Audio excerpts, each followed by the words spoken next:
Hello everyone. तो आज का GFG problem of the day है प्रोडक्ट एरे पजल।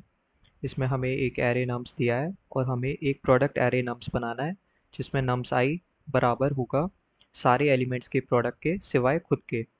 तो अगर हम इस पर हैं पहले इंडेक्स पर, ज़ीरोथ इंडेक्स पे, तो 10 को छोड़ के बाकी सबका प्रोडक्ट हमें इस इंडेक्स पे रखना है। तो हमने ये देखा, 0 पर है तो हमने 10 छोड़ दिया, बाकी सबका प्रोडक्ट जो आया वो उस पर आएगा। 1 पर आए तो 1 वाला एलिमेंट छोड़ दिया, बाकी सबका प्रोडक्ट उस पर रखना है। तो ये करना है हमें, इसमें प्रोडक्ट एरे बनाना है, जिस इंडेक्स पर है उसे छोड़ के बाकी सबका प्रोडक्ट। तो ये देखने में बहुत इजी लगता है कि ये बड़े आराम से कर लेंगे कि सबका प्रोडक्ट करके एक वेरिएबल में रख लेंगे और जिस इंडेक्स पे जाएंगे उससे डिवाइड कर देंगे तो हमारा आंसर आ जाएगा। तो ये बात भी ठीक है, पर इसमें दिक्कत कहाँ पे आती है कि हमारा नम्स आई जो है वो ज़ीरो भी हो सकता है। तो ज़ीरो के केस में दिक्कत आती है। मान लीजिए ये वाला इंडेक्स हमारा ज़ीरो है, ये वाला इंडेक्स का एलिमेंट, और हमने सबका प्रोडक्ट किया तो सबका प्रोडक्ट भी ज़ीरो हो जाएगा। अब जब इस इंडेक्स पे आएंगे तो जब इससे डिवाइड करेंगे ज़ीरो से, तो ज़ीरो से डिवीजन एक तो पॉसिबल नहीं है, तो वो एरर बन गया। अब दूसरी बात, हम सोचें कि इसको डायरेक्टली ज़ीरो रख देंगे चेक करके, तो उसमें ये दिक्कत आएगी कि मान लो हमें इसको हटा के बाकी सबका तो प्रोडक्ट कुछ हो सकता है ना, तो वो कैसे पता चलेगा? ज़ीरो तो एक ही था, बाकी सबका तो कुछ प्रोडक्ट है, तो वो पता नहीं चलेगा, इसलिए इसको ऐसे तो कर नहीं सकते। तो दूसरा तरीका क्या हो सकता है? एक तो कंस्ट्रेंट इसके कम है तो हम ब्रूट फोर्स लगा सकते हैं, इसलिए इसका इजी टैग है। तो ब्रूट फोर्स में हमने क्या किया, एक आंसर एरे बनाया, हमने नम्स पर लूप लगाया, एक वेरिएबल रखा पी जिसको इनिशियली 1 रखा क्योंकि हमें प्रोडक्ट करना है, दोबारा नम्स पर एक लूप लगा दिया। अब अगर जेथ इंडेक्स ith इंडेक्स के बराबर हो, मतलब वो खुद ही एलिमेंट है, तो उसको तो छोड़ देना है, तो उसको कंटिन्यू कर दिया और बाकी सबका हम प्रोडक्ट करते जा रहे हैं।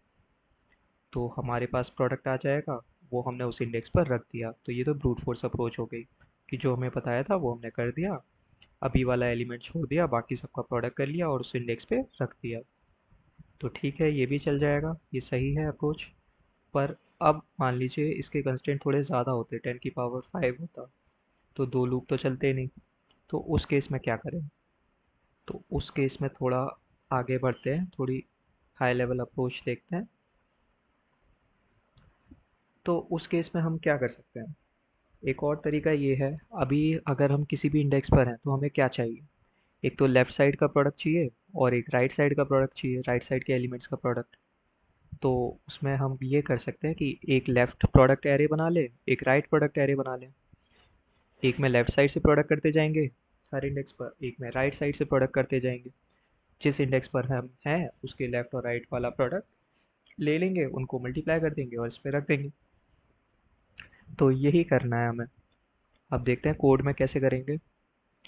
तो हमने एन को नम्स डॉट लेंथ रख लिया, ये आंसर एरे तो हमारा आएगा ही आएगा। अब एक हमने बनाया लेफ्ट एरे, लेफ्ट एरे हमने जो बनाया है वो n+1 लेंथ का बनाया, क्योंकि हमें जिस भी इंडेक्स पर करना है उसमें उसको एक्सक्लूड भी करना है। अब मान लीजिए पहले वाले पर हैं, हम उसको एक्सक्लूड करते हैं, तो फिर -1 करेंगे तो फिर वो आउट ऑफ बाउंड चला जाएगा।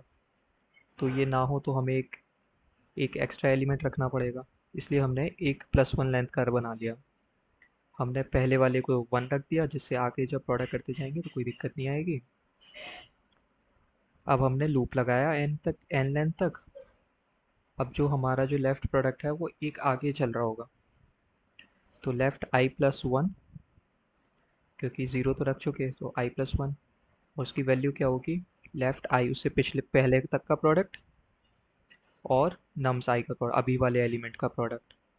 तो इस तरह से लेफ्ट एरे भर जाएगा हमारा जिसमें प्रोडक्ट होगा।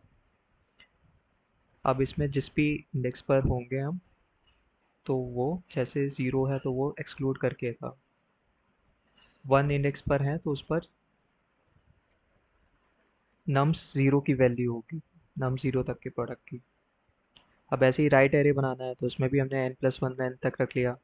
अब इसमें जो है राइट n1 होगा, मतलब लास्ट वाला एलिमेंट हमने 1 रख दिया जैसे लेफ्ट में किया था। अब इसमें लूप चलेगा लास्ट से ज़ीरो तक, हमने लास्ट से ज़ीरो तक लूप चलाया। अब राइट आई n-1 वाला, तो इसका प्रोडक्ट क्या होगा? इससे आगे तक का प्रोडक्ट इनटू अभी वाला जो नंबर है उसका प्रोडक्ट। तो ऐसे राइट प्रोडक्ट एरे बढ़ गया हमारा।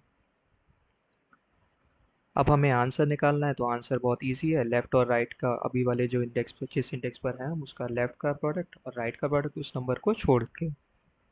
तो यही करना है। हमने लास्ट लूप लगाया है नम्स डॉट लेंथ तक का। Answer I. अब आंसर आई क्या होगा? लेफ़्ट आई। तो लेफ़्ट ज़ीरो, लेफ़्ट ज़ीरो में क्या था हमारा 1, वो आ गया।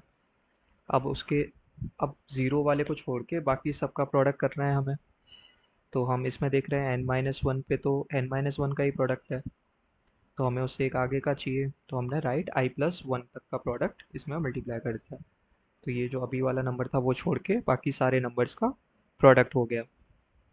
तो यही इसका सिंपल सा सॉल्यूशन है, जो सारे केसेस पे चलेगा, कितनी भी लेंथ आ जाए एरे की। उम्मीद है सबको समझ आया होगा। कोई डाउट हो तो कमेंट सेक्शन में कमेंट्स डालें, मैं कोशिश करूँगा सबकी क्वेरी का जवाब देने का। तो यही इसका सिंपल सॉल्यूशन है। ये कई जगह पर इस तरह का अप्रोच यूज़ होता है, लेफ़्ट और राइट प्रीफिक्स सम वगैरह। तो ये इसका इजी सा सॉल्यूशन है। उम्मीद है सबको समझ आया होगा। Thank you.